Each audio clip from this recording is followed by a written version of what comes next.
ان الحمد للہ نحمده ونستعینه ونستغفره ونعوذ باللہ من شرور انفسنا ومن سیئات اعمالنا من يهده الله فلا مضل له ومن يضلل فلا هادي له واشهد ان لا اله الا الله وحده لا شريك له واشهد ان محمدا عبده ورسوله اما بعد فإن خير الحديث كتاب الله وخير الهدي هدي محمد صلى الله عليه وآله وسلم وشر الأمور محدثاتها وكل محدثة بدعة وكل بدعة ضلالة وكل ضلالة في النار.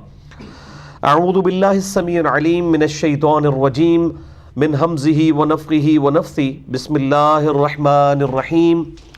رب اشرح لي صدري ويسر لي امري واحلل عقدة من لساني يفقهوا قولي.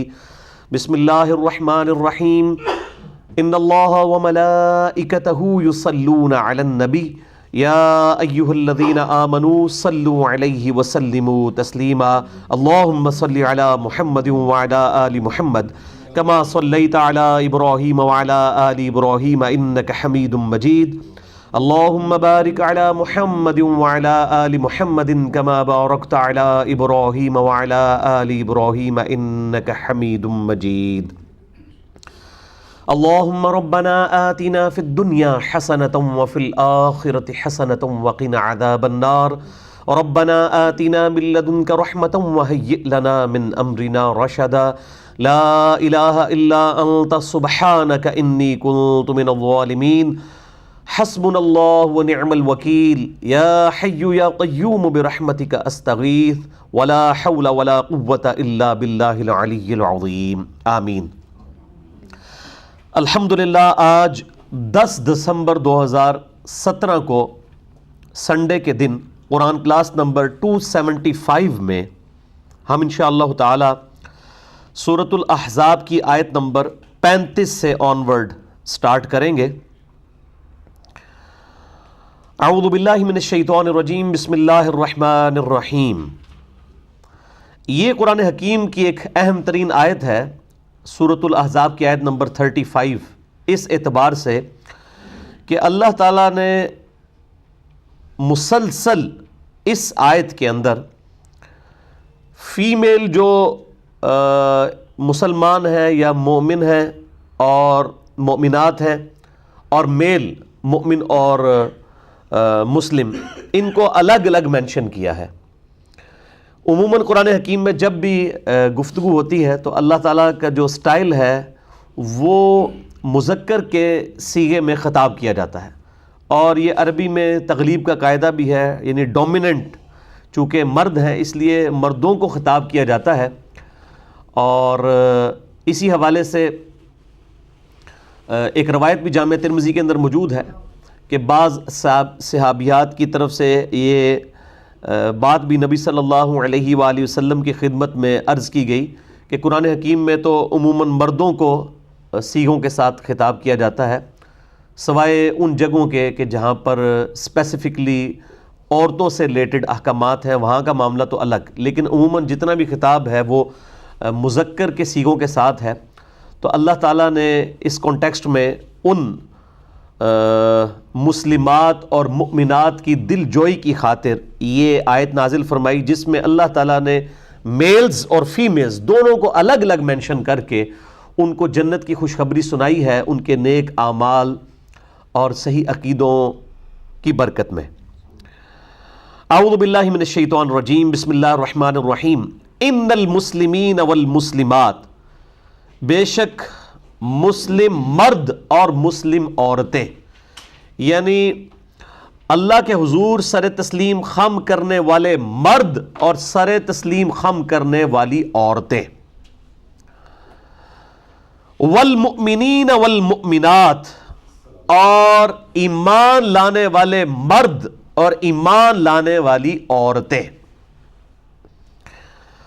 والقانتین والقانتات، اور تابع فرمان مرد اور تابع فرمان عورتیں، والصادقین والصادقات، اور سچ بولنے والے، سچ کی روش اختیار کرنے والے مرد اور سچ کی روش اختیار کرنے والی عورتیں۔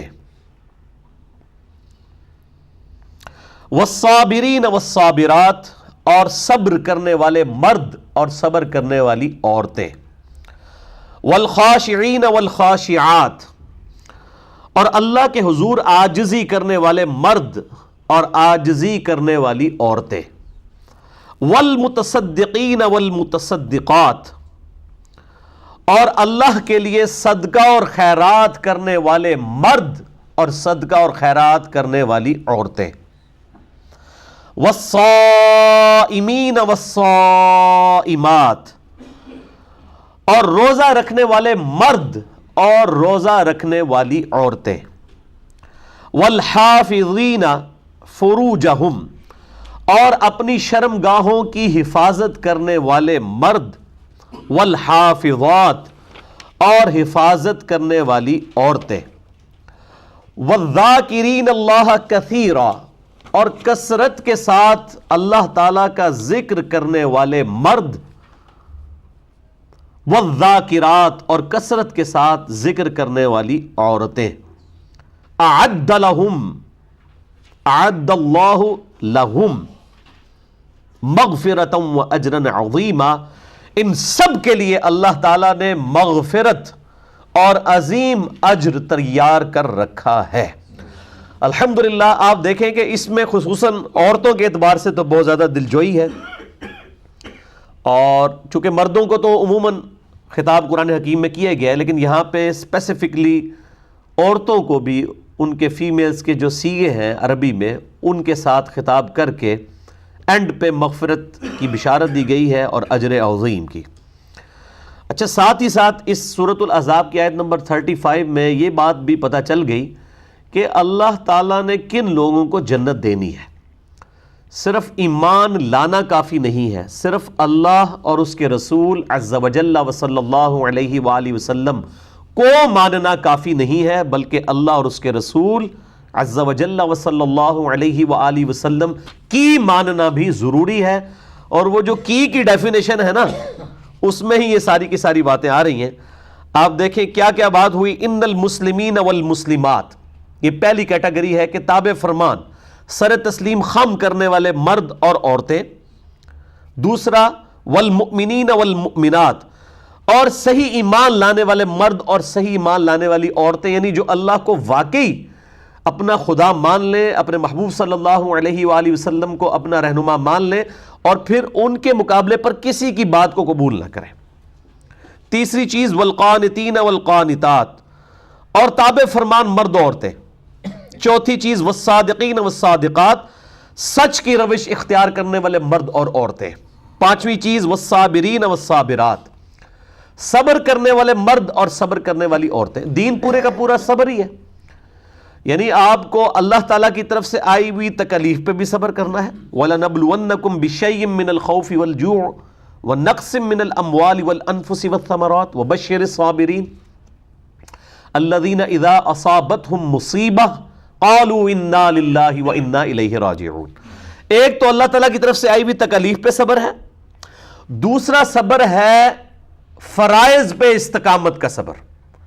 ظاہر ہے کہ آج سردیوں میں فجر کی نماز اٹھ کے پڑھنا، ایون گرمیوں میں فجر کی نماز اٹھ کے پڑھنا، اس فرض کو ادا کرنے کے لیے بھی آپ کو صبر کی روش اختیار کرنی پڑتی ہے۔ گرمیوں کے روزے رکھنے کے لیے صبر کی روش اختیار کرنی پڑتی ہے، فرائض میں صبر۔ اور تیسرا صبر ہے گناہوں سے بچنے پہ۔ ہر شخص کی خواہش ہے کہ وہ راتوں رات امیر ہو جائے، لیکن وہ حرام اور حلال کی جو تمیز کرتا ہے وہ گناہوں سے بچنے پہ صبر ہے۔ آنکھوں کی حفاظت کرنا بد نگاہی کے اگینسٹ، یہ آنکھوں کا صبر ہے۔ ہاتھ کو برائی کی طرف نہ لے کر جانا، یہ ہاتھوں کا صبر ہے۔ پیٹ کا صبر ہے کہ اس میں حرام نہ ڈالا جائے۔ زبان کا صبر یہ ہے کہ زبان سے بےہودہ کلمات نہ نکالے جائیں۔ تو یہ سارے کا سارا دین صبر کے گرد ہی گھومتا ہے۔ اسی لیے کہا گیا نا وَاسْتَعِینُوا بِالصَّبْرِ وَالصَّلَاةِ، صبر اور نماز کے ذریعے اللہ تعالیٰ کی مدد چاہو۔ تو تین قسم کے صبر ہوئے، تکلیف پر صبر، فرض پہ استقامت پہ صبر، اور تیسرا گناہوں سے بچنے پر صبر۔ گناہ سے بچنے کے لیے بھی آپ کو صبر اختیار کرنا پڑتا ہے، اپنی بیسک انسٹنکٹس کے خلاف اپنی عقل کو استعمال کر کے حواس کے اوپر قابو رکھنا پڑتا ہے۔ یہ 5 چیزیں آگی جی۔ چھٹی چیز والخاشعین والخاشعات، اور عاجزی کرنے والے، اللہ کے حضور گڑ گڑانے والے مرد اور عورتیں۔ 7ویں والمتصدقین والمتصدقات، اور صدقہ اور خیرات کرنے والے مرد اور عورتیں۔ 8ویں چیز والصائمین والصائمات، اور روزہ دار مرد اور روزہ دار عورتیں۔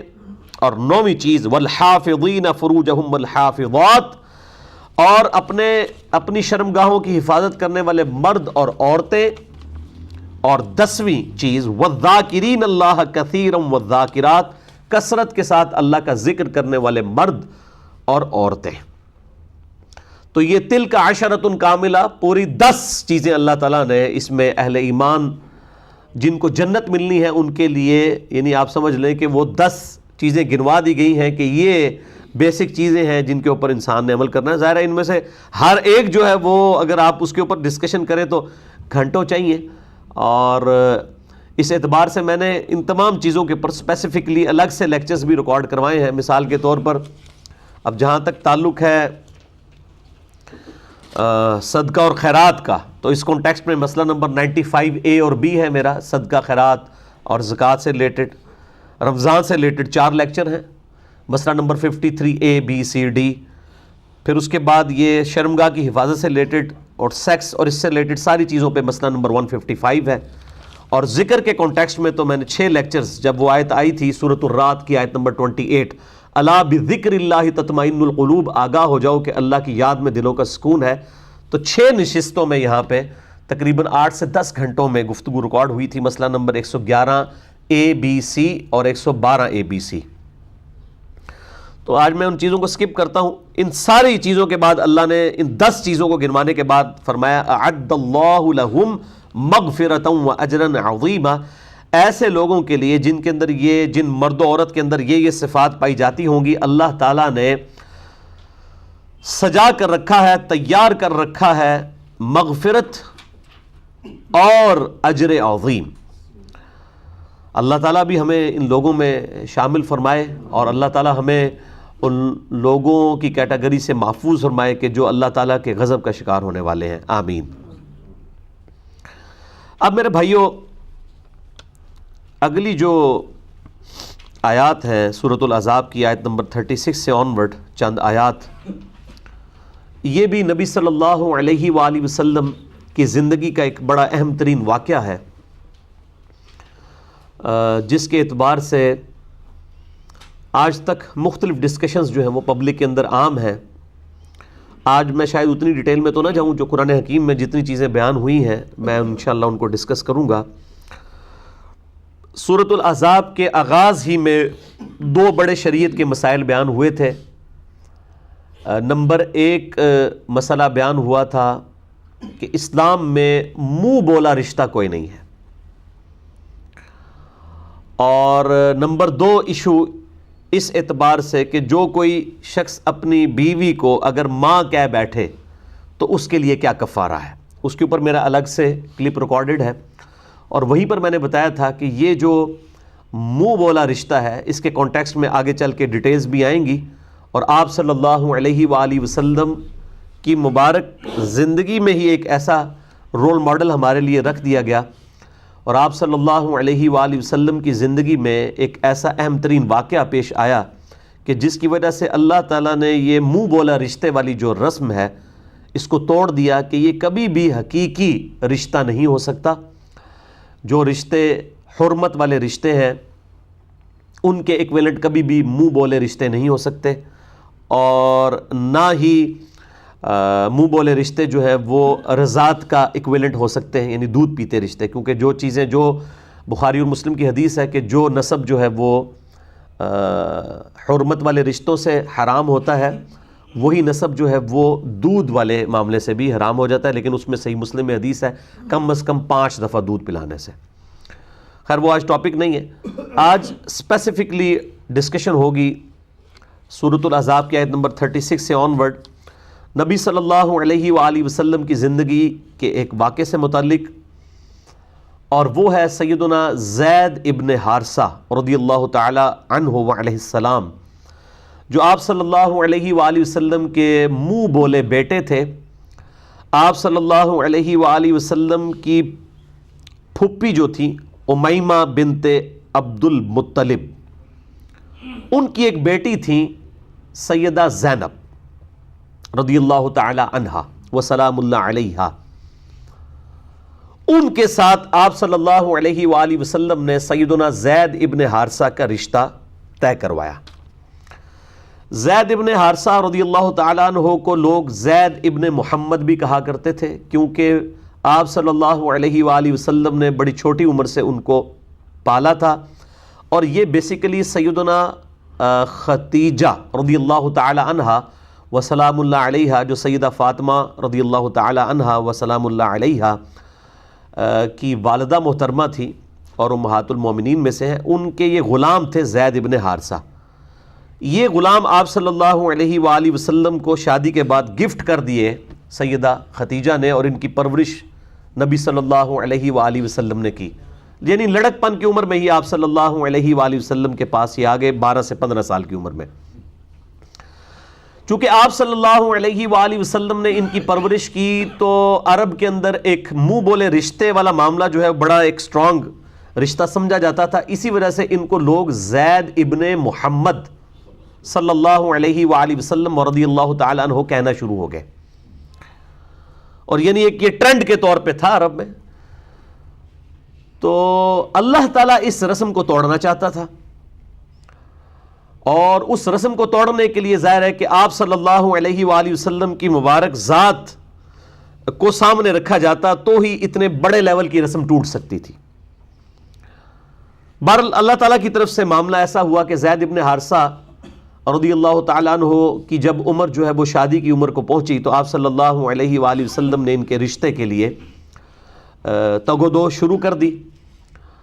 اب یہ چونکہ غلام زادے تھے، اور عرب کے اندر ایک آپ کو پتہ ہے قبائلی سسٹم اور پھر اونچے خاندان کا اعتبار کیا جاتا تھا، تو ان کے لیے رشتہ ارینج کرنا مشکل ہو گیا۔ تو پھر آپ صلی اللہ علیہ وآلہ وسلم نے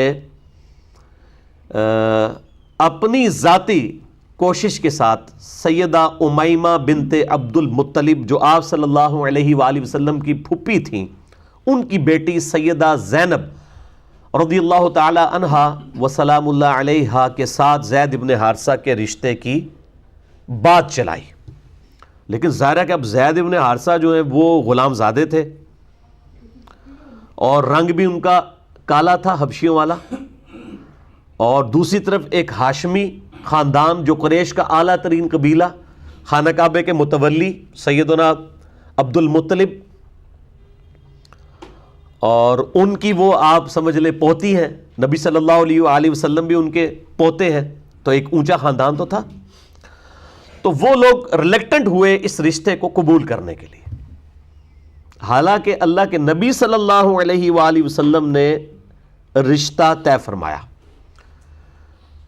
لیکن انہوں نے قبول نہیں کیا اور تذبذب کا شکار ہوئے۔ تو اس پہ اللہ تعالیٰ نے پھر بڑی سخت آیات نازل فرمائی قرآن حکیم میں، اور فرمایا کہ جب اللہ اور اس کا رسول عز و جل و صلی اللہ علیہ وآلہ وسلم کسی معاملے میں حکم دے دے، پھر کسی شخص کی اپنی مرضی نہیں رہے گی، چاہے وہ دنیاوی معاملات سے ریلیٹڈ بھی کوئی معاملہ ہو، پھر کسی اور کی مرضی رہے گی نہیں۔ یہ وہی چیز ہے جو میں اکثر کہتا ہوں، کوئی بیچارہ جوانی کی عمر میں داڑھی رکھ لیتا ہے، ماں باپ کہتے ہیں کہ جی وہ جناب تو نے جوانی میں ہی روگ لگا لیا، پھر لوگ مجھے فون کر کے پوچھ رہے ہوتے ہیں کہ جی وہ ماں باپ اجازت نہیں دے رہے۔ قرآن حکیم میں ماں باپ کی بڑی تابع فرمان ہونے کا اللہ تعالیٰ نے حکم فرمایا ہے، تو اب ہم ماں باپ کی بات مانتے ہوئے داڑھی مڈا دیں، اور کئی بیچاری بچیاں ہیں جو ماں باپ کے کہنے کی وجہ سے پردہ کرنا چھوڑ دیتی ہیں، اور پھر ایسے لوگ ای میلز کے ذریعے رابطہ کرتے ہیں۔ تو میں ان کو یہ بتاتا ہوں، اللہ کے بندو، اللہ اور اس کے محبوب صلی اللہ علیہ وآلہ وسلم کی اطاعت کے اندر اندر ماں باپ کی اطاعت ہے۔ یہاں تو صحابہ اکرام علیہم رضوان کو کہا جا رہا ہے کہ تمہاری اپنی کوئی مرضی نہیں رہے گی جب اللہ اور اس کے رسول صلی اللہ علیہ وآلہ وسلم کوئی حکم ارشاد فرما دیں، تو اب مجھے بتائیں صحابہ کا مرتبہ زیادہ ہے یا ہمارے ماں باپ کا؟ جب صحابہ کی مرضی ختم ہو جائے گی اللہ اور اس کے محبوب صلی اللہ علیہ وآلہ وسلم کے حکم کے مقابلے میں، تو اور تو کسی کی کوئی مرضی کی اہمیت ہی نہیں۔ حتیٰ کہ صحیح بخاری اور صحیح مسلم کے متفق علیہ حدیث ہے سیدنا مولا علی رضی اللہ تعالیٰ عنہ علیہ السلام سے کہ مخلوق کی اطاعت، آپ صلی اللہ علیہ وآلہ وسلم نے فرمایا کہ معروف کے اندر ہے، معصیت کے اندر کسی مخلوق کی اطاعت نہیں ہے خالق کے مقابلے کے اندر۔ اور یہ سخت ترین آیات یہاں پہ نازل ہوئی اس اعتبار سے کہ کسی مؤمن اور کسی مؤمنہ دونوں کے لیے یہ چیز شیان شان ہی نہیں ہے جبکہ اللہ اور اس کے محبوب صلی اللہ علیہ وآلہ وسلم کسی بات کا انہیں حکم دے تو ان کی اپنی مرضی بھی کوئی رہ جائے۔ ان الفاظ کے ساتھ میں آیات بعد میں کور کروں گا، پہلے میں پورا کے پورا واقعہ جو ہے وہ ڈسکس کر لوں۔ بہرحال آیات نازل ہوئیں تو ظاہر ہے کہ پھر کس کی مجال تھی، وہ رشتہ ایکسیپٹ کر لیا گیا، شادی ہو گئی۔ لیکن ظاہر ہے کہ وہ جب کفر کا فرق آ جائے تو پھر دنیاوی اعتبار سے اس رشتے کا زیادہ دیر چلنا ممکن نہیں تھا، اور وہی ہوا۔ آپ صلی اللہ علیہ وآلہ وسلم کو آ کر اکثر زید ابن حارثہ یہ شکایت کیا کرتے تھے کہ یا رسول اللہ صلی اللہ علیہ وآلہ وسلم میری بیوی میرے ساتھ صحیح طریقے سے بیہیو نہیں کرتی۔ ظاہر ہے کہ وہ غلام زادہ ہی ان کو سمجھتی تھیں، خامند ہونے کے باوجود بھی وہ ڈیو رسپیکٹ نہیں دے سکی، اپنے آپ کو ہاشمی خاندان سے سمجھتے ہوئے، بہرحال جو بھی تھا۔ تو آپ صلی اللہ علیہ وآلہ وسلم ان کو سمجھایا کرتے تھے کہ بس اسی طرح صبر و شکر کے ساتھ زندگی گزارو۔ بہرحال الٹیمیٹلی جب معاملہ بالکل یعنی بگڑ گیا تو طلاق والا معاملہ ہو گیا۔ اب آپ صلی اللہ علیہ وآلہ وسلم کے لیے ایک بہت بڑا امتحان شروع ہو گیا، کیونکہ آپ نے ہی تو انٹروین کر کے ایک ہاشمی خاندان کی عورت کی شادی کروائی ایک غلام زادے کے ساتھ، اور وہ جوانی میں ہی بیوہ ہو گئی۔ آپ صلی اللہ علیہ وآلہ وسلم کو اللہ تعالیٰ نے وحی کے ذریعے یہ بات ارشاد فرما دی کہ اس عورت کی اب کمپنسیشن اس طرح ہوگی کہ تمہارا رشتہ یعنی نبی صلی اللہ علیہ وآلہ وسلم کا رشتہ جو ہے وہ سیدہ زینب کے ساتھ کروا دیا جائے۔ یہ وحی کے ذریعے بتا دیا گیا، لیکن آپ صلی اللہ علیہ وآلہ وسلم نے اس کو ڈسکلوز نہیں کیا پبلک میں، لیکن قرآن حکیم میں انہی آیات میں اس کا اشارہ بھی آ جائے گا کہ آپ صلی اللہ علیہ وآلہ وسلم اپنے دل کے اندر ایک بات چھپاتے تھے اور اللہ اس بات کو ظاہر فرمانا چاہتا تھا۔ اللہ نے یہ ڈیسیژن کر لیا تھا کہ اللہ تعالیٰ آپ صلی اللہ علیہ وآلہ وسلم کے ذریعے یہ چیز اسٹیبلش کرے گا کہ منہ بولا رشتہ کوئی رشتہ نہیں ہے، اگرچہ سیدہ زینب منہ بولے رشتے کے اعتبار سے آپ صلی اللہ علیہ وآلہ وسلم کی بہو تھی، اور بہو اور سسر ہمیشہ کے لیے حرمت کا رشتہ اسٹیبلش ہو جاتا ہے چاہے بیٹا طلاق بھی دے دے، لیکن چونکہ یہ منہ بولا رشتہ تھا اس لیے اس رشتے کا ہونا یا نہ ہونا برابر ہے، لیکن عرب کے کلچر کے اندر اس کو حقیقی رشتہ ہی سمجھا جاتا تھا۔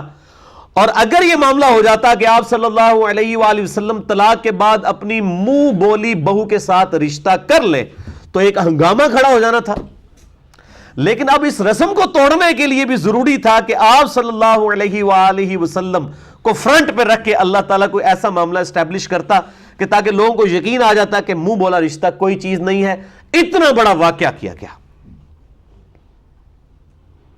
اور یہ جو منکرین حدیث ہے نا ان کے لیے واقعہ جو ہے نا وہ گلے کا پھندا بنا ہوا ہے، کیونکہ وہ اکثر ایسی احادیث جس میں اس قسم کے واقعات آتے ہیں تو وہ نبیوں کی حرمت کے خلاف اس کو سمجھتے ہیں۔ وہ کہتے ہیں دیکھیں جی نبی کی تو حرمت ہے، اللہ تعالیٰ کبھی بھی ایسا معاملہ نہیں کرے گا۔ وہ میں آج ڈیٹیل میں نہیں جاتا، میرے ایک یوٹیوب کے اوپر کلپ چڑھا ہوا ہے، کیا صحیح بخاری 100% صحیح ہے جو لاکھوں لوگ دیکھ چکے ہیں، اس میں نے چند ایک واقعات کو ڈسکس کیا، لیکن یہ واقعہ ان کے گلے میں پھنسا ہوا ہے۔ اب وہ قرآن پاک میں آ گیا، اس کا انکار تو نہیں کر سکتے، حالانکہ اس کے اوپر بھی سیم ڈاکٹرائن کھڑی کی جا سکتی ہے کہ نبی کی تو ذات بہت اعلیٰ ذات ہے، اللہ تعالیٰ نے اگر رسم ہی ختم کرنی تھی تو کوئی ایک آیت نازل فرما دیتا۔ آپ صلی اللہ علیہ وآلہ وسلم کی مبارک ذات کو فرنٹ پہ کیوں رکھا گیا؟ تاکہ قیامت تک لوگ باتیں کرتے رہے کہ آپ صلی اللہ علیہ وآلہ وسلم نے نعوذ باللہ اپنی منہ بولی بہو کے ساتھ شادی کر لی ہے۔ حالانکہ ہمارے عام معاشرے کے اندر بھی جس بچے کو آپ نے بچپن سے لے کے پالا ہو اس کی پھر آپ خود شادی کروائیں تو ظاہر ہے کہ وہ اس سسر کے لیے وہ بہو کا درجہ ہی رکھتی ہے۔ یہ بڑا ناممکنات میں سے ہے کہ اس کے ساتھ وہ شادی کر لے. وہ ظاہر ہے کہ اس طرح کی چیز کبھی ڈیولپ ہی نہیں ہوتی ہے, اس کو تو بچے کی نظر سے ہی دیکھا ہوتا ہے. لیکن اللہ تعالیٰ نے یہ معاملہ کیا اور اس میں کوئی نبی کی حرمت بھی کوئی سٹیک پہ نہیں لگی ہے, کیونکہ رسم توڑنی تھی. اتنی بڑی رسم کو توڑنے کے لیے معاملہ کیا گیا. لہٰذا قرآن حکیم میں یہ واقعہ منکرین حدیث کے گلے کا پھندا بن چکا ہوا ہے. اگر یہ واقعہ بخاری اور مسلم میں ہوتا تو انہوں نے مذاق اڑانا تھا, دیکھو جی اللہ نے رسم ہی ختم کرنی تھی, اتنا بڑا واقعہ کرایا, آج تک جناب کافر پہ گلاں کر دینے, سارے اعتراضات کر دینے. تو اللہ تعالیٰ نے اگر رسم ہی توڑنی تھی تو کسی اس طریقے سے توڑ دی. تو یہ اعتراضات وہ کرتے اگر یہ بخاری اور مسلم میں واقعہ ہوتا, لیکن قرآن کے اندر آیا ہوا ہے. اس لیے میں نے جو نبی صلی اللہ علیہ وآلہ وسلم پہ جو جادو ہوا تھا, بخاری اور مسلم میں حدیث ہے, اس کے دفاع میں بھی میں نے اس واقعے کو دلیل کے طور پر کوٹ کیا تھا کہ آپ جو ڈاکٹرائن کھڑی کرتے ہیں تو اصل اصول اور مبادی پہ بات ہونی چاہیے. آپ اگر چھوٹے چھوٹے پک اینڈ چوز کریں تو یقین کریں آپ کبھی بھی بات ہی نہیں کر سکتے کسی کے ساتھ. پہلے اصول طے کرنے ہوں گے, کن اصولوں کے اوپر آپ نے بات کرنی ہے, پھر آگے معاملات چل سکتے ہیں. اس طریقے سے تو معاملات چل ہی نہیں سکتے. بہرحال طلاق دے دی سیدنا زید ابن حارثہ رضی اللہ تعالیٰ عنہ نے, اور یہ واحد صحابی ہیں زید ابن حارثہ جن کا نام قرآن میں آیا ہے. سیدنا ابو بکر, عمر, عثمان و علی رضی اللہ عنہم اجمعین وعلیہم السلام کا نام قرآن حکیم میں نہیں آیا, لیکن زید واحد صحابی ہیں, اکیلے ہی اکلوتے صحابی ایسے ہیں جن کا نام قرآن کے اندر آیا ہے. اس سے آپ اندازہ لگائیں کہ معاملہ بہت کریٹیکل ہے. تو انہوں نے طلاق دے دی. آپ صلی اللہ علیہ وآلہ وسلم کو اللہ تعالیٰ نے وحی کے ذریعے خبر دے دی کہ اب تو آپ کا رشتہ ہم زینب کے ساتھ کریں گے. تو آپ ظاہر ہے کہ کوئی بھی شریف النفس آدمی, پھر آپ صلی اللہ علیہ وآلہ وسلم کے بارے میں تو بخاری مسلم میں آتا ہے کہ آپ میں کنواری لڑکیوں سے زیادہ شرم و حیا تھی. جس شخص کے اندر کنواری لڑکیوں سے زیادہ شرم و حیا ہو اور اس کو یہ بات بتائی جائے کہ پورے عرب کے کلچر کے ساتھ آپ کو اب جو ہے وہ سامنا کرنا پڑے گا اپنے منہ بولے بیٹے کی طلاق یافتہ بہو کے ساتھ آپ کی شادی ہم کروائیں گے, تو آپ صلی اللہ علیہ وآلہ وسلم اس حوالے سے جو ہے وہ پریشان تھے. لیکن اللہ تعالیٰ فرماتا ہے ہم نے یہ رسم توڑنے کے لیے یہ چیز ظاہر کرنی تھی, اور باقاعدہ اس کی حکمت قرآن حکیم میں انہی آیات میں بیان ہوئی ہے کہ ہم نے یہ کیوں کیا ہے. اور اللہ تعالیٰ فرماتا ہے کہ اس سے پہلے بھی ہماری یہ سنت رہی ہے کہ ہم نے نبیوں کے ذریعے بڑی بڑی رسومات کو توڑا ہے. لہٰذا اگر آپ صلی اللہ علیہ وآلہ وسلم کی عزت اور ناموس اس حوالے سے کافروں کے لیے اعتراض کا سبب بن جائے تو آپ نے ٹینشن نہیں لینی. یہ اللہ تعالیٰ کی سنت ہے, اس کی مرضی جو مرضی وہ کرے. ظاہر ہے کہ جب اللہ تعالیٰ کی طرف سے تسلی ہوگی تو پھر نبی صلی اللہ علیہ وآلہ وسلم نے بھی اس معاملے میں استقامت کی, اور سیدہ زینب جو ہے وہ آپ کے نکاح میں آ گئیں, اور دنیاوی طور پہ آپ کا کوئی نکاح اس روئے ارض پہ نہیں ہوا. اور یہی وجہ ہے, صحیح بخاری میں حدیث ہے, سیدہ زینب رضی اللہ تعالی عنہا وسلام اللہ علیہا باقی امہات المومنین پر یہ فخر فرمایا کرتی تھی کہ تم ساری بیویوں کا نکاح دنیا میں ہوا ہے اور میرا نکاح اللہ تعالیٰ نے 7 آسمانوں کے اوپر کیا ہے اپنے محبوب صلی اللہ علیہ وآلہ وسلم کے ساتھ. یہ صحیح بخاری میں حدیث موجود ہے. فوق 7 السماوات, فوق 7 السماوات, 7 آسمانوں کے اوپر میرا نکاح ہوا ہے. تو یہ سیدہ زینب کی فضیلت ہے جزوی باقی تمام امہات کے اوپر کہ ان کا نکاح اللہ تعالیٰ نے قرآن پاک میں فرمایا ہم نے نکاح کر دیا. That's all. یعنی دنیاوی طور پہ کوئی اس طرح کی سرمنی ارینج نہیں کی گئی. بہت بڑی فضیلت ہے سیدہ زینب کی رضی اللہ تعالی عنہا وسلام اللہ علیہا. یہ پھر امہات المومنین میں سے ایک ہماری ماں ہے. لیکن چونکہ اب یہ واقعہ قرآن حکیم میں آیا اور آپ کو پتہ ہے کہ اسلام اس وقت دنیا میں آپ صلی اللہ علیہ وآلہ وسلم کے ذریعے اسلام کو عروج ملا. اسلام تو ظاہر حضرت سیدنا آدم علیہ السلام سے ہی چلتا آ رہا ہے, لیکن اس کا جو عروج ہے, ایپیکس جو ہے, وہ آپ صلی اللہ علیہ وآلہ وسلم کی ذات کے ذریعے. آپ صلی اللہ علیہ وآلہ وسلم کے دنیا میں مبعوث ہونے سے پہلے ہزاروں سال کی انسانی تاریخ کے اندر آپ دیکھتے ہیں کہ کفار بادشاہ جو ہیں وہ اپنی عبادت کروایا کرتے تھے, اور ایک جسے کہتے ہیں نا کہ ایک مذہبی جبر کی کیفیت تھی. اسلام قبول کرنے کی وجہ سے مخالفین کو ایک جبر سے گزرنا پڑتا تھا, اور مذہب چھوڑنے والے, کفار کے مذہب کو اختیار کرنے والے اپنے بادشاہوں کو سجدہ کرتے تھے. لیکن آج امریکن پریزیڈنٹ ٹرمپ کو کوئی سجدہ نہیں کرتا, چاہے وہ مسلمان ہیں یا نہیں ہے, کوئی سجدہ ان کو نہیں کرتا. یہ مذہبی جبر سب سے پہلے انسانی تاریخ میں اسلام نے آ کے توڑا، جو رومن اور پرشین امپائر کو اللہ تعالیٰ نے مسلمانوں کے ذریعے توڑوایا۔ 3 براعظموں میں پھیلی ہوئی رومن امپائر اکھاڑ کے رکھ دی اللہ تعالیٰ نے۔ اور میری اس کے اوپر یوٹیوب کے اوپر کافی ویڈیوز ہیں۔ ایک ابھی حال ہی میں ہم نے ربیع الاول کے اندر ہی ایک میری پرانی ویڈیو کا کلپ تھا، مسئلہ نمبر 143 کا، نبی صلی اللہ علیہ وآلہ وسلم کا انقلاب 17 سال کے اندر، کمیونزم، سوشلزم، اس سے پہلے بھی آپ دیکھ لیں، رومن امپائر ہو، پرشین امپائر، بڑے بڑے جو سلطنتیں اور انقلابات تھے وقت کے ساتھ ختم ہوتے چلے گئے، لیکن آپ صلی اللہ علیہ وآلہ وسلم کا انقلاب بڑے مختصر عرصے میں آیا، اور اس بڑے لیول پہ کہ آج 1400 سال گزر چکے ہیں، آپ صلی اللہ علیہ وآلہ وسلم کو دنیا سے گئے، لیکن آج بھی دنیا کے ہر خطے کے اندر اذان دی جاتی ہے، نماز پڑھی جاتی ہے، گلی گلی انقلاب نظر آتا ہے نبی صلی اللہ علیہ وآلہ وسلم کی وہ لائی ہوئی تبدیلی کا۔ تو رومن اور پرشین امپائر کو الٹ دینا، دونوں سپر پاورز کو، صرف 17 سال کے اندر، یکم ہجری سے لے کر 17 ہجری تک، اتنے بڑے لیول کا انقلاب انسانیت کی تاریخ میں نہ پہلے آیا نہ کبھی بعد میں آئے گا۔ تو ظاہر ہے جس انقلاب نے اس لیول سے دنیا بدل دی کہ اس کے بعد اب کافر اگر حکومت میں بھی آئے تو انہوں نے اپنی عبادت نہیں کروائی جس طرح فرعون کروایا کرتے تھے اور رومن امپائر کے بادشاہ کروایا کرتے تھے۔ مذہبی جبر ہمیشہ کے لیے اکھاڑ کے پھینک دیا نبی صلی اللہ علیہ وآلہ وسلم اور آپ صلی اللہ علیہ وآلہ وسلم کے جانثار صحابہ کرام علیہم رضوان و علیہم السلام کے ذریعے اللہ تعالیٰ نے۔ اور میں پھر بات کروں گا کہ عمر سیریز جو قطر والوں نے فلم بنائی ہے 30 اقساط کے اوپر، اس میں انہوں نے یہ انقلاب دکھایا ہے، کمال کر دیا۔ سیدنا عمر فاروق رضی اللہ تعالیٰ عنہ و علیہ السلام کے اعلان، یعنی آپ صلی اللہ علیہ وآلہ وسلم کے اعلان نبوت سے 6 سال پہلے سے لے کر سیدنا عمر کی شہادت تک آپ کو سینٹرڈ کرتے ہوئے عربی کے اندر انہوں نے 30 اقساط کے اوپر فلم بنائی ہے عمر سیریز۔ اس میں سارے کا سارا انقلاب دکھایا۔ آپ صلی اللہ علیہ وآلہ وسلم کو تو نہیں دکھایا گیا، لیکن باقی اصحاب کو سینٹرڈ کر کے بہترین انداز میں اتھینٹک جو اسلامک ہسٹری ہے، جس میں انہوں نے پھر غزوہ بدر، غزوہ احد، اسی طریقے سے صلح حدیبیہ اور فتح مکہ، اور اس کے بعد پھر رومن امپائر جو گری جنگ یرموک میں، اس کے بعد جنگ قادسیہ میں جو پرشین امپائر گر گئی، یہ ساری کی ساری جنگیں جو ہیں وہ دکھائی ہیں، کمال کر دیا۔ بہرحال جب اس بڑے لیول کی تبدیلی جس ریلیجن نے لائی ہو تو اس کے دشمن بھی اسی بڑے لیول پہ ہوں گے۔ انہی دشمنوں نے پھر جھوٹی اور جعلی روایات گھڑنی شروع کر دی پروفٹ صلی اللہ علیہ وآلہ وسلم کی پرسنالٹی کو ملائن کرنے کے لیے، کیونکہ اگر آپ صلی اللہ علیہ وآلہ وسلم کی مبارک ذات ملائن ہوتی ہے، ان کو بدنام کیا جاتا ہے، تو ظاہر اسلام کی تو پوری کی پوری عمارت ہی آپ صلی اللہ علیہ وآلہ وسلم کی مبارک ذات پہ کھڑی ہے۔ اس قرآن کی بھی تو اتھینٹسٹی آپ کی زبان مبارک ہی ہے، پورے کا پورا ریلیجن آپ کی ذات کے اوپر ہے صلی اللہ علیہ وآلہ وسلم۔ تو انہوں نے پھر اس قسم کے واقعات گھڑنے شروع کیے اور ان کو کتابوں میں داخل کرنے کی کوشش کی، پبلک کے اندر مشہور کر دیا، کہ جس کی وجہ سے آپ صلی اللہ علیہ وآلہ وسلم کی شخصیت ملائن ہو جائے، آپ کا کریکٹر ملائن ہو جائے۔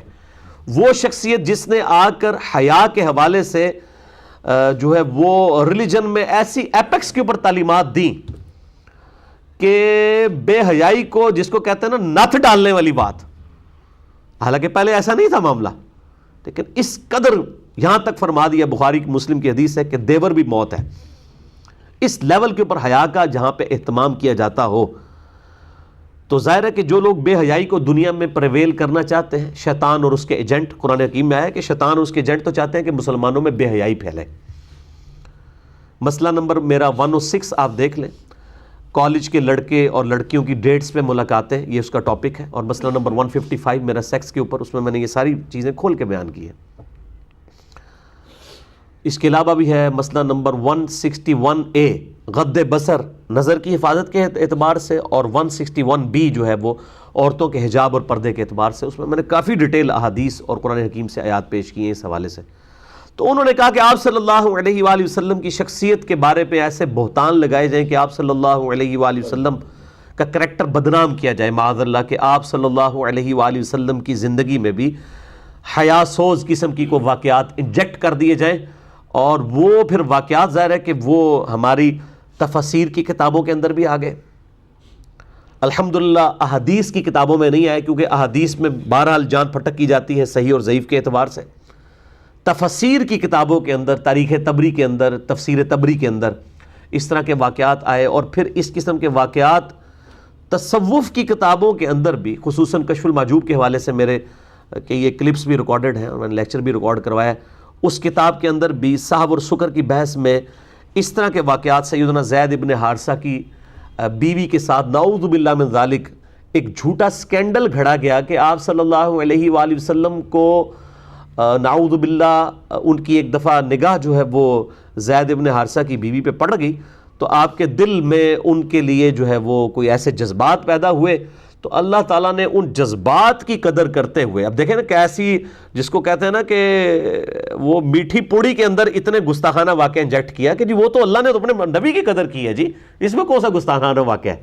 لیکن آپ دیکھیں کتنے غیر محسوس طریقے سے گستاخی انجیکٹ کر دی کہ نبی کی چونکہ نگاہ پڑ گئی تو نبی صلی اللہ علیہ وآلہ وسلم، حالانکہ یہ نہیں پتا کہ نبی صلی اللہ علیہ وآلہ وسلم کی جس نبی کی تعلیم ہے کہ اگر نگاہ پڑے تو ہٹا لو، اور صحیح مسلم میں حدیث ہے اگر کسی غیر عورت پر نگاہ پڑے تو اپنی بیوی کے پاس جاؤ، اس کے پاس بھی وہی کچھ ہے جو اس کے پاس ہے، جو نبی یہ تعلیم دے رہا ہے اور پریکٹیکلی کر کے بھی دکھا رہے ہیں، انہوں نے یہ معاملات کرنے تھے، اور پھر جی وہ دل میں گھر کر گئی ان کی محبت، نعوذ باللہ من ذالک، تو اللہ نے اپنے نبی کا ریگارڈ کیا۔ اب دیکھیں آپ، اللہ تعالیٰ کے بارے میں بھی حیا سوز واقعہ بیان کر دیا کہ اللہ تعالیٰ بھی نعوذ باللہ اس قسم کی بے حیائی کو کوئی نعوذ باللہ پروموٹ کرتا ہے، تو وہ ان کے دل میں گھر کر گئی، تو اللہ تعالیٰ نے پھر وہ زید ابن حارثہ کے دل میں نفرت ڈال دی سیدہ زینب کی، اللہ نے ڈال دی، حالانکہ میں نے بتایا کہ وہ تو ہاشمی اور غلام زادہ، وہ والا فرق تو آج بھی موجود ہے، آپ دیکھ لیں، وہ سٹیٹس کف بھی ایک ہی نہیں تھا، وہ یہ وجوہات تھی، تو وہ اس کی وجہ سے ان پہ حرام ہو گئی، تو انہوں نے طلاق دی، بعد میں شادی کر دی، اور پھر اس کے بعد انہوں نے کہا کہ جو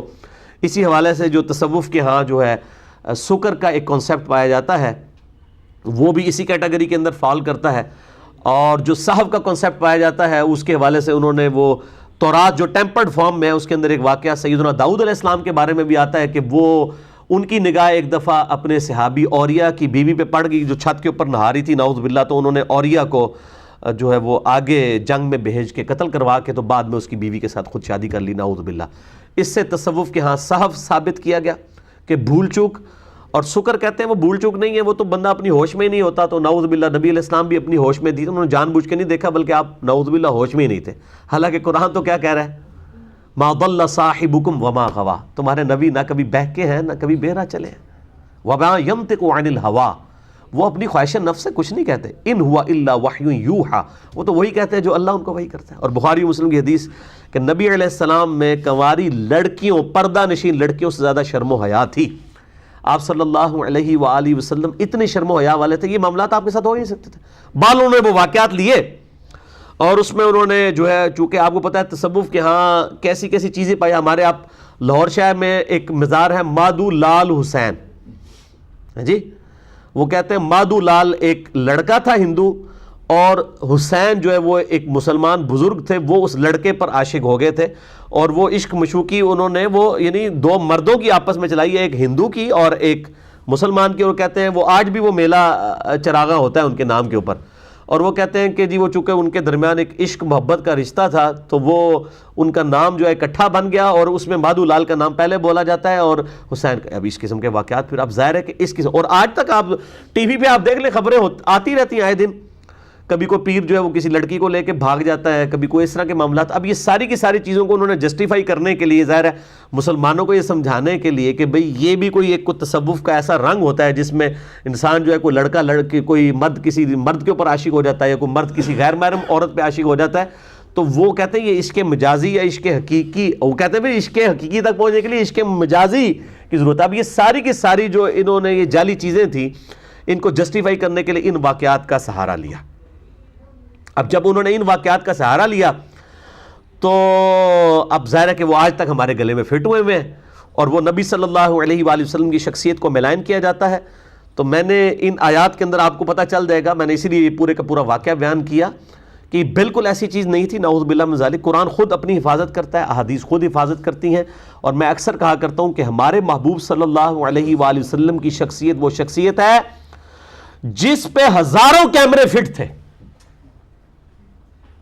باقی جتنے انسان ہیں نا ان کے بارے میں ایک تاریخ دان بیٹھ کے نا تو کہتا ہے فلاں بادشاہ یہ تھا، فلاں یہ تھا، فلاں یہ تھا. ایک بندہ ہزاروں بندوں کے بارے میں ہسٹری لکھتا ہے.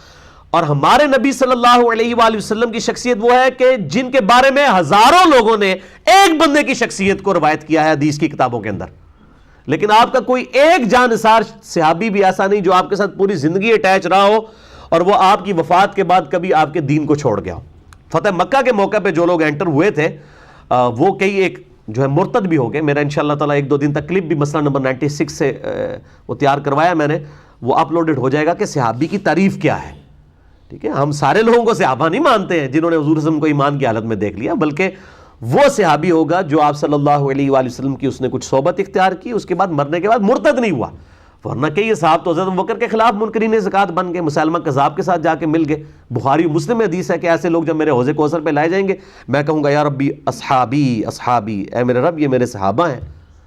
تو اللہ تعالیٰ کہا آپ کو نہیں پتا آپ کے بعد انہوں نے دین کو چھوڑ دیا تھا, دین سے الٹے قدم پھر جائیں گے, پھر گئے تھے. تو میں کہوں گا سحقا سحقا لمن غیر بعدی, ان پر پھٹکار ہو جنہوں نے میرے بعد میرے دین کو بدل دیا. یہ جو پکڑ کے ہمارے اہل حدیث لوگ بریلوی دیوبندیوں کے اوپر لگا رہے ہوتے ہیں, یہ تو اصل الفاظ اصحابی اصحابی کم از کم 10 روایتیں بخاری و مسلم میں موجود ہیں حوض کوثر کے کانٹیکسٹ میں. خیر یہ الگ سے انشاءاللہ کلپ ایک آدھ دن میں اپلوڈ ہو جائے گا. وہ کلپ تیار ہو گیا تقریباً 12-13 منٹ کا. مسئلہ نمبر 96 عظمت صحابہ, رد المنافقین اور سنی شیعہ کے اختلاف کا تحقیقی جائزہ. تو یہ آپ صلی اللہ علیہ وآلہ وسلم پہ ہزاروں کیمرے فٹ تھے, لیکن آپ کا کوئی ساتھی آپ سے الگ نہیں ہوا کہ جی ہم تو مفاد کی خاطر اس کے ساتھ اٹیچ تھے نعوذ باللہ, اور آپ وفات کے بعد ہم آپ کو حقیقت بتا دیتے ہیں یہ شخص یہ نہیں تھا. بلکہ حالت یہ ہوئی ہے کہ آپ کی زندگی میں وہ عروج نہیں آیا, اور یہ اللہ تعالیٰ نے آپ کی نبوت کی حفاظت کی. هو الذی ارسل رسولہ بالہدی ودین الحق لیظہرہ علی الدین کلہ, وہی اللہ ہے جس نے اپنے محبوب صلی اللہ علیہ وآلہ وسلم کو الہدی یعنی قرآن اور دین حق کے ساتھ مبعوث کیا تاکہ اس کو تمام ادیان پر غالب کر دے. ولو کرہ الکافرون, چاہے کافر اس کا, ولو کرہ المشرکون, چاہے مشرک اور کافر اس کا برا مان جائے. تو آپ صلی اللہ علیہ وآلہ وسلم کی مبارک زندگی میں اگر یہ دین کا غلبہ ہوتا, لوگ کہتے ہیں ہاں جی بڑے بڑے لیڈرز آئے تھے غلبہ تو ہو ہی جانا تھا, لیکن آپ کے بعد ہوا ہے, اور اس حالت میں ہوا ہے جب ہزاروں لوگ جو فتح مکہ پر آپ پہ ایمان لے آئے تھے آپ کی وفات کے بعد وہ دین کو چھوڑ گئے. اس کے باوجود اللہ تعالیٰ نے صحابہ کرام علیہم رضوان, خلفائے راشدین علیہم رضوان و علیہم السلام کو اس قدر استقامت دی کہ وہ پیشن کے ساتھ چلے اور پہلے عرب کے اندر غلبہ حاصل کیا, اس کے بعد رومن اور پرشین امپائر کو جنگ قادسیہ, جنگ یرموک کے اندر اکھاڑ کے رکھ دیا. تو یہ غیر معمولی اللہ تعالیٰ کی مدد تھی صحابہ کرام علیہم رضوان کے ساتھ.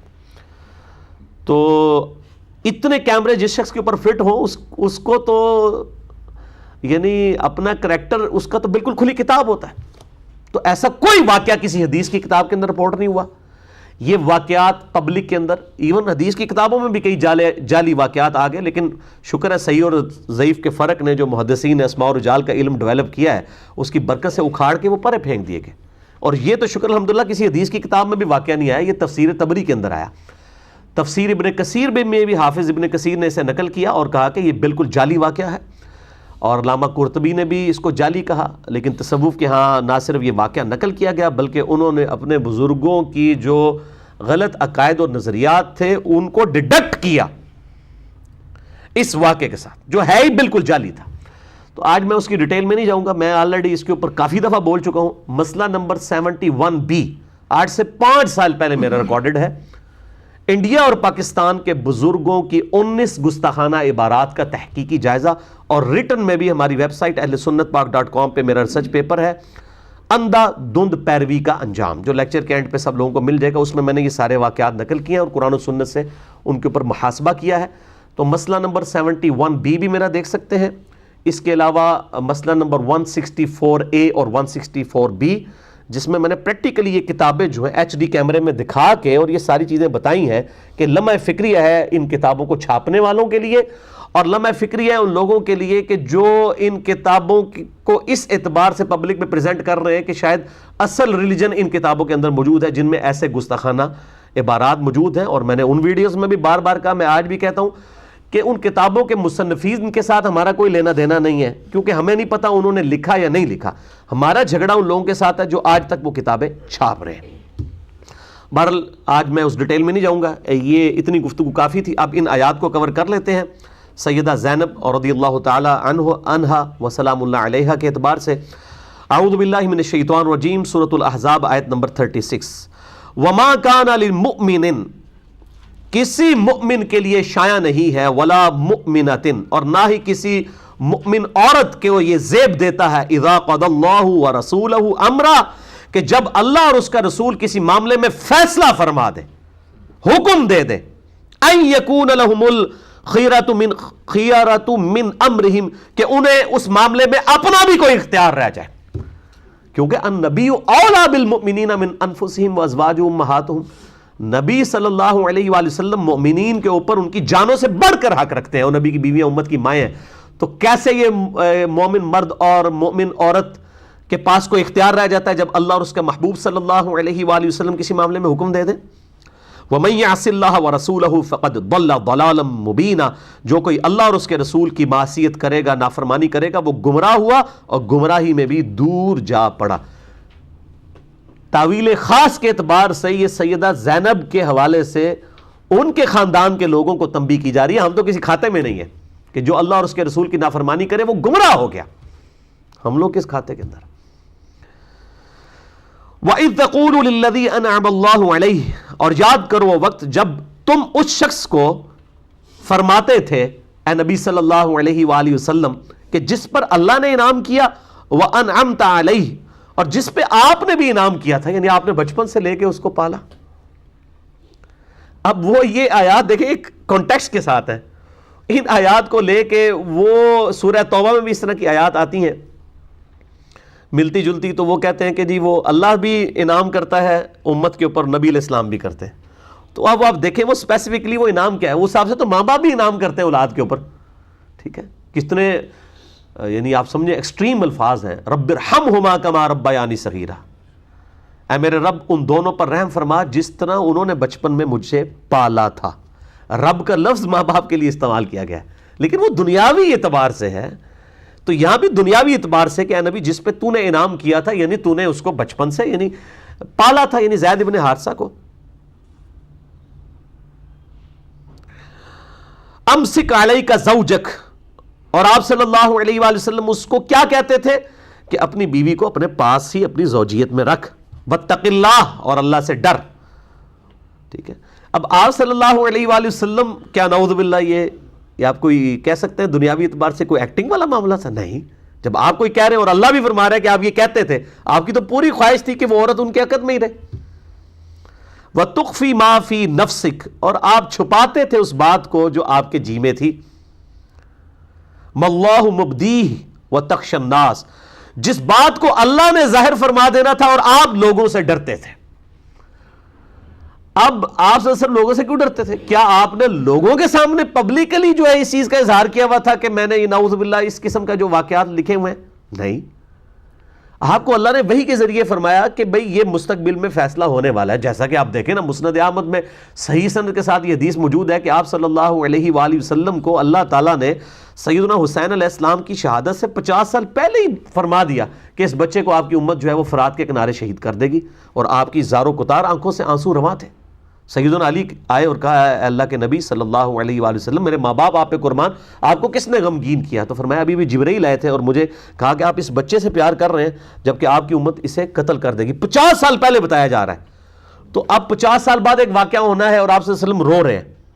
آپ کو اللہ نے وحی کے ذریعے پہلے بتا دیا. اور پھر کہتے ہیں میں نے جبرائیل سے کہا کہ مجھے وہ کربلا کی مٹی دکھاؤ، تو انہوں نے یوں ہاتھ مار کے سرخ رنگ کی مجھے کربلا کی مٹی بھی لا کے دکھائی. تو یہاں پہ بھی آپ صلی اللہ علیہ وسلم کو پہلے بتایا گیا یہ معاملہ ہو جائے گا. اللہ کو تو پتہ ہے آگے مستقبل میں کیا ہونے والا ہے. وَتَخْشَى النَّاسَ، اور آپ لوگوں کے تشنیع سے، تانوں سے بھی ڈرتے تھے کہ لوگ کیا باتیں کریں گے کہ اس نے اپنی بہو، ایکس بہو جو تھی، حالانکہ وہ حقیقی تو نہیں تھی، منہ بولی تھی، اس کے ساتھ نکاح کر لیا. وَاللَّهُ أَحَقُّ أَن تَخْشَىٰ، جبکہ اللہ اس چیز کا زیادہ حقدار ہے کہ آپ اس سے ڈریں، اللہ کا خوف کریں، لوگوں کی باتوں کی کوئی پرواہ نہ کریں. یہ ہمارے لیے بھی ہے. آج بھی آپ جب سچائی پہ چلیں گے نا میرے بھائیوں، لوگوں کو سچائی کو نہیں ہضم ہوتی ہے. اور یہ جو معاملہ ہے، نبی علیہ السلام بھی بہرحال انسان تو تھے نا، آپ بھی یہ چاہتے تھے کہ کوئی تان و تشنی میرے اوپر نہ ہو. لیکن اللہ تعالیٰ کیا فرما رہا ہے؟ لوگوں کے تانوں کی پرواہ نہیں کرنی، آپ نے جو حق بات ہے اس کے اوپر چلنا ہے، آپ اللہ سے ڈریں۔ آج بھی اگر کوئی بات آپ حق سمجھتے ہیں لوگوں تک پہنچائیں، آپ لوگوں کے تانوں کی پرواہ نہ کریں۔ اگر ہمارے نبی علیہ السلام کو یہ کہا جا رہا ہے تو ہمیں تو بدرجہ اولا کسی کی پرواہ نہیں کرنی چاہیے، ٹھیک ہے۔ واللہ احق ان تخشا، اللہ اس چیز کا زیادہ حقدار ہے کہ آپ اس سے ڈریں۔ فلما قضا زید، جب زید کی غرض اس سے پوری ہو گئی، منہا وطرا، اور سیدنا زید علیہ السلام نے اپنی خواہش جو پوری کر لی، یعنی جو ان کو بیوی بنا کے رکھا تھا، اس کے بعد اس سے علیحدگی اختیار کر لی، زوجناکہا لکی لا یکون علی المؤمنین حرج، تو ہم نے آپ کا نکاح اسی عورت زینب کے ساتھ کر دیا تاکہ مومنین کے لیے کوئی حرج نہ رہے، فی ازواج ادعیائہم، ان کے منہ بولے جو بیٹے ہیں ان کی بیویوں کے بارے میں، اذا قضوا منہن وطرا، جب کہ وہ ان کو طلاق دے چکے۔ اب وجہ اللہ نے خود بتا دی ہے کہ نکاح کیوں کروایا ہے۔ نعوذ باللہ اس لیے نہیں کرایا کہ آپ کو زینب پسند تھی، بلکہ اس لیے کہ منہ بولے بیٹوں کے ساتھ رشتے کے معاملے میں کوئی حرج باقی نہ رہے۔ وَكَانَ أَمْرُ اللَّهِ مَفْعُولًا، اور یہ تو اللہ کا ایسا حکم تھا جو ہر حال میں پورا ہو کر رہنا تھا۔ بھئی اللہ کے علم میں تو حضرت زید کی پیدائش سے پہلے بھی سیدہ زینب حضور کی بیوی لکھی ہوئی تھی۔ جامعہ ترمذی میں حدیث ہے صحیح سند کے ساتھ، میں اللہ کے ہاں اس وقت بھی خاتم النبیین لکھا ہوا تھا جب آدم علیہ السلام ابھی مٹی اور پانی کے درمیان تھے۔ آدم کی پیدائش سے پہلے نبی صلی اللہ علیہ وآلہ وسلم اللہ کے ڈیوائن علم میں خاتم النبیین تھے۔ تو حضرت آدم علیہ السلام کی پیدائش سے پہلے ہی اللہ کے علم میں تو سیدہ زینب امہات المومنین میں سے ایک تھی نا۔ اللہ تعالیٰ فرماتا ہے جو ہم نے طے کیا تھا۔ اب یہ ظاہر ہے کہ اللہ تعالیٰ یہ سارے سرکمسٹانسز بھی اللہ تعالیٰ بناتا ہے، یہ حقیقت بات ہے۔ یعنی اللہ تعالیٰ نے یہ سارے حالات و واقعات بنائے ہیں کہ پہلے وہ منہ بولے بیٹے کے ساتھ رشتہ ہوگا، پھر اس اعتبار سے طلاق والا معاملہ ہو جائے گا، اور پھر الٹیمیٹلی نبی صلی اللہ علیہ وآلہ وسلم کو جو ہے وہ اس رسم توڑنے کے لیے فرنٹ لائن پہ لایا جائے گا۔ ما کان علی النبی من حرج، کسی نبی کے لیے کوئی حرج نہیں، وہ کوئی مذائقہ نہیں اس معاملے میں، فیما فرض اللہ لہ، کہ جب اللہ تعالیٰ اس کے لیے کوئی چیز حلال کرتے۔ یعنی اب حضور کو تسلی دی جا رہی ہے، آپ کے اندر شرم و حیا والا معاملہ تو بہت تھا نا، کہا کہ جب اللہ آپ کو اجازت دے رہا ہے پھر آپ کو اس معاملے میں کیوں کسی اعتبار سے بھی پریشان ہونے والی بات نہیں ہے۔ سنت اللہ فی الذین خلو من قبل، اور یہ اللہ کا طریقہ آپ سے پہلے پیغمبروں کے حق میں بھی رہا ہے۔ یہ نہیں ہے کہ یہ آپ کے ساتھ ہی ایسا معاملہ ہوا ہے، آپ سے پہلے بھی پیغمبروں کو فرنٹ لائن پہ لا کے بڑی بڑی رسومات کا خاتمہ کیا گیا ہے۔ یہ آپ کے ساتھ کوئی اکیلے یہ معاملہ نہیں ہو رہا صلی اللہ علیہ وآلہ وسلم، بلکہ آپ صلی اللہ علیہ وآلہ وسلم سے پہلے بھی ہوا۔ وَكَانَ أَمْرُ اللَّهِ قَدَرًا مَقْدُورًا، اور اللہ کا حکم ایسا فیصلہ ہے جو کہ طے پا چکا ہوتا ہے، ڈیفینیٹ چیز ہے۔ اللہ تعالیٰ نے جو چیز اسٹیبلش کرنی ہے وہ کر دینی ہے۔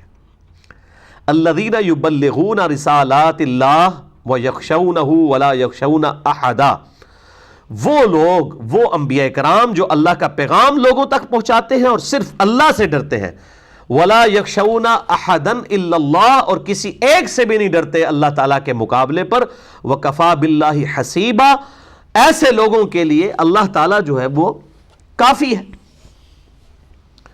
تو ایسے پیغمبروں کے مقابلے پہ جو لوگ کھڑے ہوتے ہیں اللہ تعالیٰ ان کا حساب کرنے والا کافی ہے۔ نبیوں کو ٹینشن لینے کی ضرورت نہیں ہے، اللہ تعالیٰ نبیوں کی پشت پہ ہے، ان کی پشت پناہی کرنے والا ہے، مددگار ہے، اور انبیاء کرام علیہ السلام کے ذریعے ان رسومات کو مٹایا جاتا ہے۔ لیکن لہٰذا آپ صلی اللہ علیہ وآلہ وسلم کے ساتھ جو یہ معاملہ ہوا، آپ نے اس کی ٹینشن نہیں لینی۔ اور پھر شورى آفاق آیت آ گئی اسی کانٹیکسٹ میں، وہ اسی کے ساتھ جڑی ہوئی ہے، سورہ الاحزاب آیت نمبر 40۔ ما کان محمد ابا احد من رجالکم ولکن رسول اللہ وخاتم النبیین وکان اللہ بکل شیء علیما، محمد صلی اللہ علیہ وآلہ وسلم تم مردوں میں سے کسی کے باپ نہیں ہیں۔ تم یہ سمجھتے ہو زید ابن حارثہ کے وہ باپ ہیں؟ نہیں، وہ تو کسی بھی مرد کے باپ نہیں ہیں، ان کی تو اپنی صلبی بیٹے بھی مرد تک نہیں پہنچے۔ 4 بیٹے تھے نا آپ صلی اللہ علیہ وآلہ وسلم کے، چاروں بچپن میں فوت ہو گئے، 4 بیٹیاں اور 4 ہی بیٹے۔ 4 بیٹے سیدہ خدیجہ سے 3 بیٹے ہوئے، سیدنا قاسم، طاہر اور طیب رضی اللہ عنہم اجمعین وعلیہم السلام، اور سیدہ ماریہ قبطیہ سے سیدنا ابراہیم علیہ السلام پیدا ہوئے. یہ 4 بیٹے تھے لیکن کوئی بھی جوانی کی عمر کو نہیں، بچپن میں ہی فوت ہو گئے. اور ظاہر اس میں حکمت تھی کہ اگلے نبیوں کے بچے جب جوان ہوتے تھے وہ ان کے نائب بنا کرتے تھے. حضرت ابراہیم علیہ السلام کا بیٹا بھی پیغمبر، پوتا بھی، پڑپوتا بھی. تو ہمارے نبی صلی اللہ علیہ وآلہ وسلم کا کوئی بچہ جوانی کی عمر کو پہنچتا تو آپ صلی اللہ علیہ وآلہ وسلم کی یہ شان کا تقاضا تھا کہ اسے بھی پیغمبر بنایا جاتا. لیکن دوسری طرف ختم نبوت کا تقاضا یہ تھا کہ وہ پیغمبر نہ ہوتا. تو اللہ تعالیٰ نے درمیانی حل کیا نکالا؟ کوئی بچہ جوان ہی نہیں ہوگا آپ کی زندگی میں. یہ حکمت میں آپ کو بتا رہا ہوں. ختم نبوت کا یہ تقاضا تھا کہ آپ کا کوئی بچہ مرد جو ہے وہ نہ بنتا، بلکہ بچپن ہی میں، لڑکپن میں ہی وہ فوت ہو جاتا. بڑی چھوٹی عمر میں یہ سارے بچے فوت ہو گئے. تو اس وجہ سے آپ صلی اللہ علیہ وآلہ وسلم کسی مرد کے باپ نہیں ہیں. زید ابن حارثہ کیا وہ تو اپنے بھی جو بچے ہیں وہ بھی مرد تک نہیں پہنچے، ان کے بھی باپ اس اعتبار سے کسی مرد کے باپ نہیں ہیں. ولیکن رسول اللہ، بلکہ وہ تو اللہ کے رسول، وخاتم النبیین، اور نبوت کی مہر ہے. اور مہر ہمیشہ ڈاکومنٹ کے اینڈ پہ لگائی جاتی ہے. سیل آف دا پروفٹ ہے کہ اب اس ڈاکومنٹ میں کوئی چیز ایڈ نہیں ہو سکتی. قرآن میں تو خاتم کا لفظ آیا اور صحیح مسلم میں خاتم کا لفظ آیا، یعنی ختم نبوت بھی آپ پر ہو گئی. وَكَانَ اللَّهُ بِكُلِّ شَيْءٍ عَلِيمًا، اور اللہ تعالیٰ نے ہر چیز کو اپنے علم سے گھیرا ہوا ہے. اب یہ آیت ایسی ہے کہ جس کے اوپر گھنٹوں بولا جا سکتا ہے، لیکن میں الحمدللہ اس کے اوپر آلریڈی جو قادیانیوں نے ایک فتنہ کھڑا کیا ہے خاتم اور خاتم کے لفظ کے اعتبار سے، مسئلہ نمبر 40 میرا ریکارڈڈ ہے، اس کو 40 نمبر مسئلہ اسی آیت نمبر 40 کی نسبت سے ہی قرار دیا گیا تھا. اہل سنت پاک .com پہ آپ مسئلہ نمبر 40 لکھیں، 40 مسئلہ MAS والا کوما ALAH، تو وہ مسئلہ نمبر 40 کھل جائے گا، جس میں خاتم اور خاتم کے اعتبار سے اور قرآن حکیم کی آیات اور بخاری اور مسلم کی کئی احادیث سے میں نے ختم نبوت کے مسئلے کو الحمدللہ ایڈریس کیا ہے. آج میں اس ڈیٹیل میں نہیں جاؤں گا ورنہ یہ 40-50 منٹ اسی آیت کے اوپر لگ جائیں گے. جو چیزیں پہلے آلریڈی ریکارڈڈ ہیں ظاہر ہے انہی سے ہی ہم بینیفٹ اٹھائیں تاکہ ہماری یہ ترجمہ کلاس جو ہے جلدی جلدی کور ہو. تو وہ ضرور دیکھ لیں. بہرحال اس آیت سے یہ بات پتہ چل گئی کہ آپ صلی اللہ علیہ وآلہ وسلم کسی مرد کے باپ نہیں ہیں، نہ زید ابن حارثہ کے باپ ہیں اور نہ ہی اپنی جو صلبی اولاد ہے اس میں بھی کوئی مرد کے درجے تک نہیں پہنچا. تو بہرحال ان آیات کے بعد زید ابن محمد صلی اللہ علیہ وآلہ وسلم جو لوگ کہتے تھے ان کو زید ابن محمد کہنا چھوڑ دیا اور زید ابن حارثہ کہنا شروع کر دیا. ان کے باپ کی طرف ان کو منسوب کیا گیا اور منہ بولے رشتے والا معاملہ. اس سے یہ بھی بات پتہ چلی کہ اگر کوئی لے پالک بچہ لیا جائے گا تو اس کے باپ کا نام نہیں چینج کیا جائے گا. صحیح بخاری میں حدیث ہے کہ ایسے شخص پہ جنت حرام ہے جو اپنے نام باپ کا نام بدل لے. اس کے حوالے سے میں پہلے بھی ڈسکشن کر چکا ہوں اور انہی طرح کی احادیث کو ایک غلط انٹرپریٹیشن بھی علماء عرب کی طرف سے کی گئی کہ بھئی خاوند کا نام جو ہے وہ بیوی اپنے نام کے ساتھ نہیں لکھ سکتی کیونکہ وہ اپنے باپ کا نام بدل دے گی. وہ خاوند کا نام لکھا ہوتا ہے. تو وہ میرا ایک یوٹیوب کے اوپر کلپ ہے، آپ دیکھ سکتے ہیں. کیا بیوی شادی کے بعد اپنے خاوند کا نام اپنے ساتھ لگا سکتی ہے؟ تو میں نے علماء عرب کا رد کیا ہے کہ وہ جب خاوند کے نام کے خانے میں اس کا نام لکھا جاتا ہے وہ نام کے ساتھ لگانے سے یہ نہیں ہو جاتا کہ اس کے وہ باپ کا نام اس نے بدل دیا ہے. ولدیت نہیں ہوتی بلکہ خاوند کا نام ہوتا ہے. آج میں اس ڈیٹیل میں نہیں جاؤں گا. اللہ تعالیٰ سے دعا ہے جو حق بات میں نے کہی اللہ تعالیٰ ہمارے دلوں میں راسخ فرمائے. اگر جذبات میں میرے منہ سے کوئی غلط بات نکل گئی تو اللہ تعالیٰ ہمارے دلوں سے ہی معاف کرتے ہیں. ہمیں کتاب و سنت کی تعلیمات پر عمل کر کے دوسرے بھائیوں تک پہنچانے کی توفیق عطا فرمائے. سبحانک اللہم و بحمدک اشہد ان لا الہ الا انت استغفرک و اتوب الیک وما علینا الا البلاغ المبین. جزاکم اللہ خیرا.